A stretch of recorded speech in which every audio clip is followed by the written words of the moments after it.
O Senhor esteja convosco. Proclamação do Evangelho de Jesus Cristo, segundo Marcos. Glória a vós, Senhor. Naquele tempo, os fariseus e alguns mestres da lei vieram de Jerusalém e se reuniram em torno de Jesus.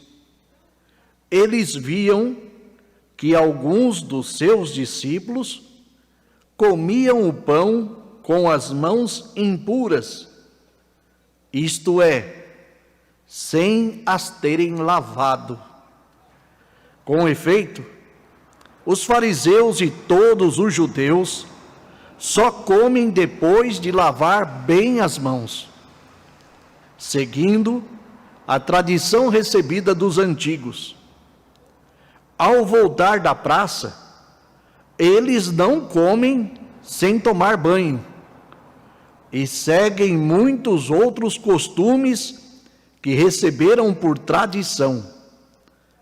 A maneira certa de lavar copos, jarras e vasilhas de cobre.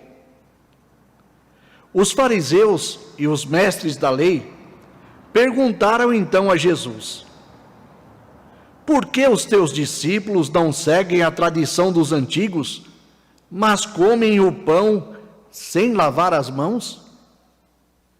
Jesus respondeu: bem profetizou Isaías a vosso respeito, hipócritas, como está escrito: este povo me honra com os lábios, mas seu coração está longe de mim. De nada adianta o culto que me prestam, pois as doutrinas que ensinam são preceitos humanos. Vós abandonais o mandamento de Deus para seguir a tradição dos homens. E dizia-lhes: vós sabeis muito bem como anular o mandamento de Deus, a fim de guardar as vossas tradições.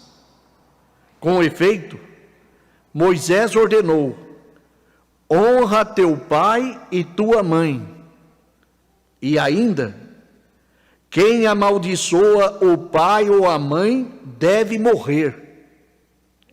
Mas vós ensinais que é lícito alguém dizer a seu pai e a sua mãe: o sustento que vós poderíeis receber de mim é corbã, isto é, consagrado a Deus.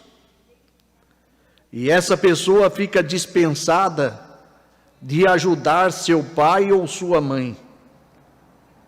Assim, vós esvaziais a palavra de Deus com a tradição que vós transmitis.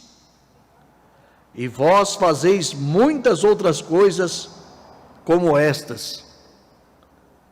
Palavra da salvação. Glória a vós, Senhor. Que a palavra do Evangelho perdoe os nossos pecados. Amém. Podemos sentar. Queridos irmãos e irmãs, nós nos encontramos nesta liturgia para aprender de Deus o sentido profundo da oração, desse estar com Ele, desse dialogar com o nosso Senhor. Veja que interessante, o desejo de Deus é que verdadeiramente sejamos chamas de uma única lareira, a expressar esse calor que é o Espírito Santo, né? Essa certeza de Deus em meio. Só que muitas das vezes nós nos prendemos a valores que são puramente nossos, né? Puramente temporais. E ali o texto do Evangelho mostra uma ação interessante, os fariseus indo atrás de Jesus para tentá-lo, para buscar tirar dele algumas realidades e acusá-lo de algumas ações. E agora eles estão ali com certeza falando dos discípulos e dizendo: como que você deixa seus discípulos agirem dessa forma? Eles não entenderam nada, porque o sentido pleno de Jesus em meio é muito mais forte, né? Ser anunciador do reino de Deus, isso é mais forte do que qualquer outra ação ritual. E eles ficavam muito presos no ritualismo, na dimensão ritual, porque receberam dos antigos E parece que se fugisse daquela realidade, eles não seriam capazes de entender a vontade de Deus que fala ao coração. Às vezes também a gente fica preso a algumas ações que são nossas e não conseguimos ouvir a voz de Deus que fala, as realidades de Deus que fala ao nosso coração. Deus nos fala aonde e como? Pela palavra. Então nós devemos de nos colocar como aqueles que estão sempre à escuta da palavra de Deus. Escutando a palavra de Deus, nós vamos verdadeiramente sentir no coração o que Ele nos diz, sentir dentro o que Ele nos fala. E a primeira coisa que Ele nos fala é o quê? É ser amor, é ser um com o outro, é ser um com aquele que sofre, é ser um com aquele que precisa da misericórdia, é ser um. E às vezes nós falamos assim, não, Senhor, eu quero que o Senhor seja um somente comigo, mas com os meus valores. E acabamos nos perdendo. Veja que interessante o fato, os fariseus fazem bem isso. E se irritam, porque Jesus não faz aquilo que eles fazem. Quantas das vezes também encontramos nesse mundo de meu Deus, pessoas que se irritam porque nós não fazemos aquilo que elas acham que é certo fazer. Não quer dizer que nós vamos sempre contradizer ou brigar com alguém aqui ou acolá, nada disso. Mas muitas das vezes as pessoas exigem da gente, ou até mesmo a gente pode exigir de alguém aquilo que não é necessário para aquele tempo, não é necessário para aquele momento. E às vezes as pessoas sofrem por acabar tendo que exercer coisas que não precisariam fazer. Mas também pode acontecer com a gente sobre outro prisma, outra realidade que nós chamamos de pecado.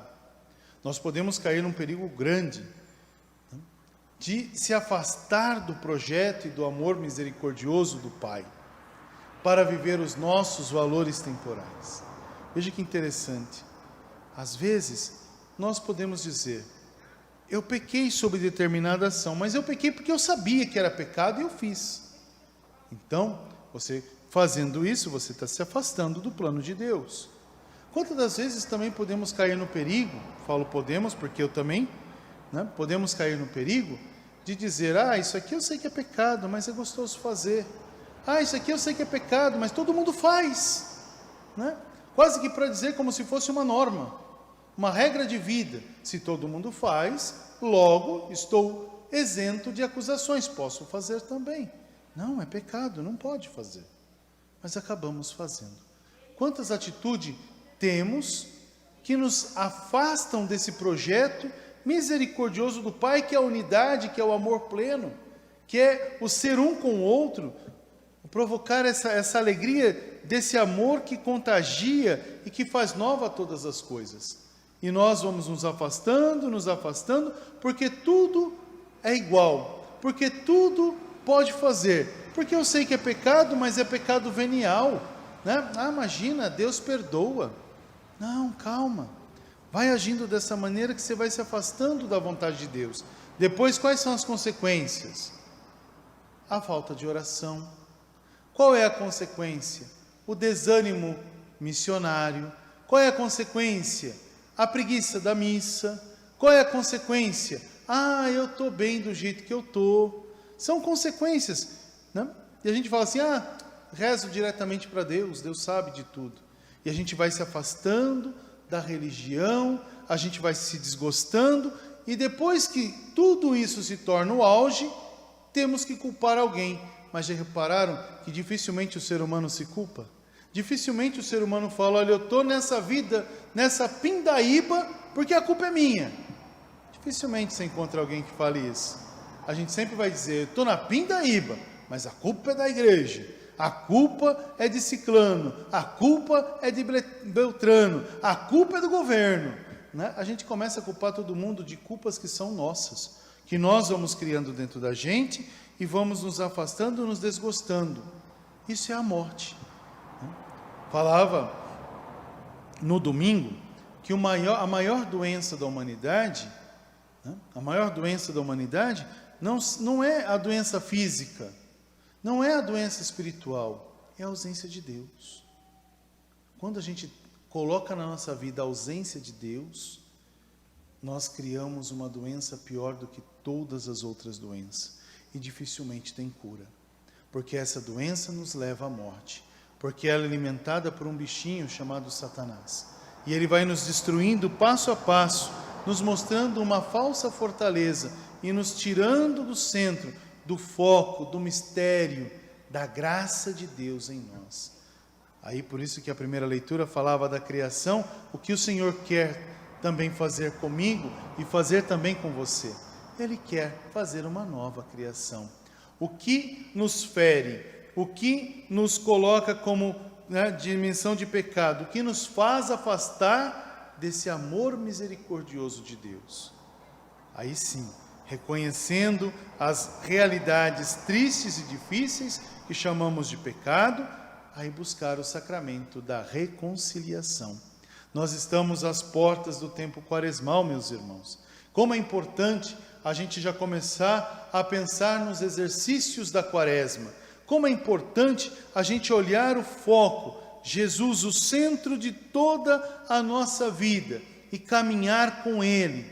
Viver essa penitência, essa quaresma, num sentido grandioso. Não uma penitência para a morte, uma penitência para o pecado ou para a queda, mas uma ação grande de Deus para a verdadeira vida. Que o Senhor possa nos dar essa alegria e que a gente já possa vivenciar este amor de Deus, que não destrói, que não afasta, que não acusa, mas um amor que é misericordioso, que constrói, que acolhe, que edifica e faz nova todas as coisas. Que o Senhor nos abençoe e nos guarde, e que a gente já possa se preparando, assumindo propósitos bons para viver esse tempo da graça que o Senhor há de nos confiar. Louvado seja o nosso Senhor Jesus Cristo.